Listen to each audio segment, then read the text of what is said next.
What's up guys, it is that pin again. I'm here again with another video, and today we're gonna be looking at G2, okay? I should only be posting one more and maybe even two videos after this about G2. I did G2 first. I will be doing G1 as well. I just wanted to get this video out because it was kind of simpler. I had more videos for G2, and like G1 was kind of simplified just to mostly rallies throughout the whole event, but this one was a bit more interesting with how it kind of went. So I did more footage, okay? Also, I'm a little sick right now, so if I sound off, that is why, okay?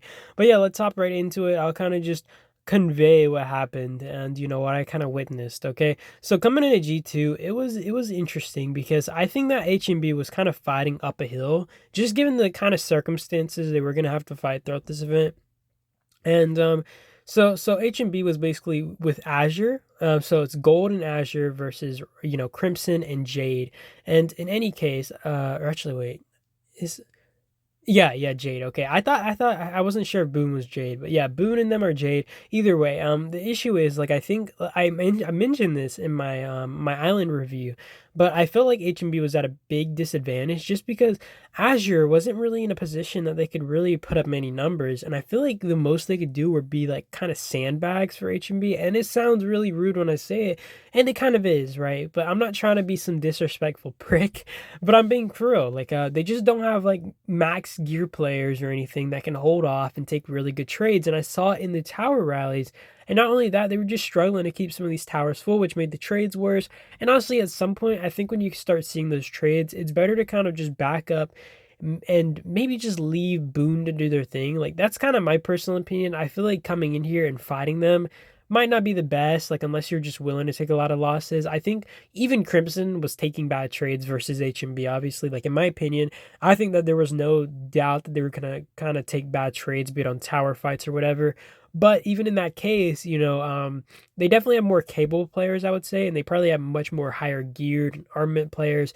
So I think given that they were just kind of put into a more complicated spot fighting against Boon and Azure, like because like I said, they definitely had more higher gear players. I will say on Azure's, sorry, not Azure, but Crimson's case, they they had like a guy with maxed out parts, and I'm assuming his armaments were maxed out.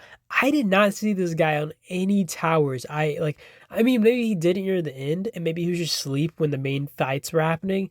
But I didn't see him on towers. And man, if he was on towers, the trades could have been that much better. But he wasn't. And I felt like Crimson was messing up when they were swapping around garrison captains to certain towers. And I feel like even if like it was weird to me because I felt like even if they were going to be jumping from tower to tower to tower to tower, right, to make sure their best garrison captains were on different towers, leaving someone like Lee, for example, I saw this once, and then Lee got swarmed on the tower. But leaving someone like Lee as garrison captain just seemed insane to me. Like I'm kind of used to seeing people have like backup captains just in case, right? Like if you pop out of a tower, you're gonna have that next T6 guy with Peterson or whatever hero, kind of as garrison captain. And usually the R5's got to be attentive to that kind of stuff and making sure they're instantly swapping that when a garrison kind of captain kind of goes off, because it all it takes is that one mistake for some people to lose like hundreds of thousands of troops trying to defend a tower with like a really bad garrison captain. And I think Crimson, kind of given their situation, held on really well. And I think the thing is, Crimson honestly was a very key variable here because they were taking the main damage while Boon didn't even have to defend their towers. They were able to full focus on Azure, pushing back the checkpoint, take the checkpoint. They were able to kind of leverage that to put put more pressure on HMB from that end, and they were kind of able to take advantage of that, pushing them back. Like I said, they were able to focus on Azure without HMB kind of getting involved too much, and then they were able to kind of just start focusing HMB and helping out Crimson, which just made Crimson's job at holding towers that much easier, made their job at sieging towers that much better as well. So overall, kind of given the circumstances, it just put them in a really bad position. And honestly, I was very surprised when Boon went up into Azure's checkpoint because HMB had built all the way around, right? They wrapped around towards that checkpoint. So I assumed that if it came down to the circumstance or the time, like when the checkpoint might have gotten taken or close to getting taken, I thought HMB was gonna take it before Boon connected. But when I looked at it, Boone just took it, right? Like they just took it. And I'm gonna be honest, I missed some of the main fights, and I won't show it in this video, But I went to sleep, right? I only slept for like 4, 5, 6 hours, and I woke up because I thought HMB was gonna be hard around middle for like the next day or two, and they were already back to their checkpoint, which was crazy to me. And I honestly am very shocked still because I feel like HMB should have still had the manpower, even if I feel like they were in a more or less bad position on like the troop advantage and stuff. And I feel like tower fights would have been like kind of disadvantageous for them. I definitely expected them to have the firepower to hold up mid for quite a while. So it was definitely kind of a little crazy to me that they did drop, and this might have just been them getting caught in off hours or something, or maybe their legion was a little bit more inactive and less like coordinated. I'm not really sure the exact reason this was the case, but it was crazy to me. But you do see a lot of work kind of coming out from BOON on Azure's end, and I think they wanted to kind of disconnect these guys as they were causing problems. They were coming up on their flank, and I think BOON was just unwilling to kind of risk it and just get rid of these guys as soon as possible.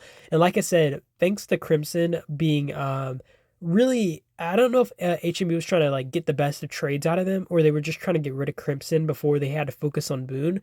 But either way, they did take away HNB's main attention. So instead of them focusing on BOON and forcing BOON to maybe play defensive, and not being able to kind of siege Azure as aggressively as they were, it just made them able to kind of go as crazy as they wanted and just really make it really hard for these guys.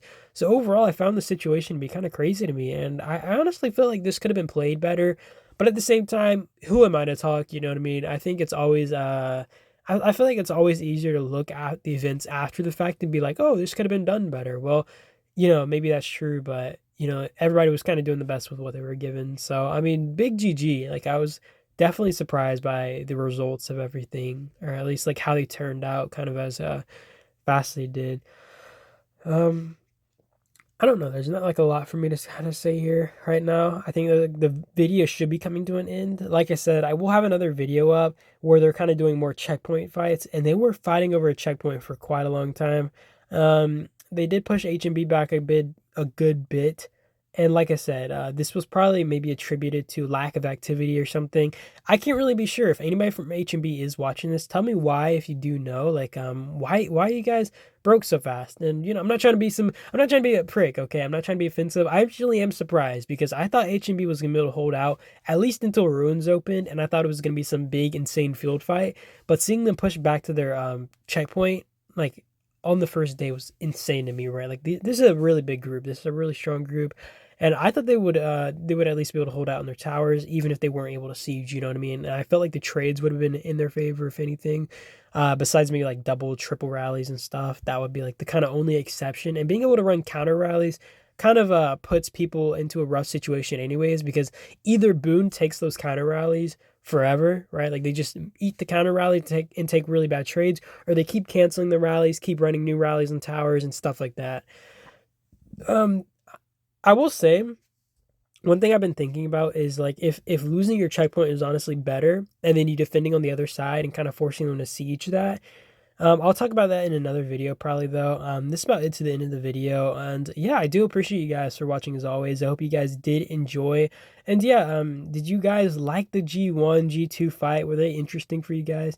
But yeah, I will see you guys in the next video, and that is it. Peace out.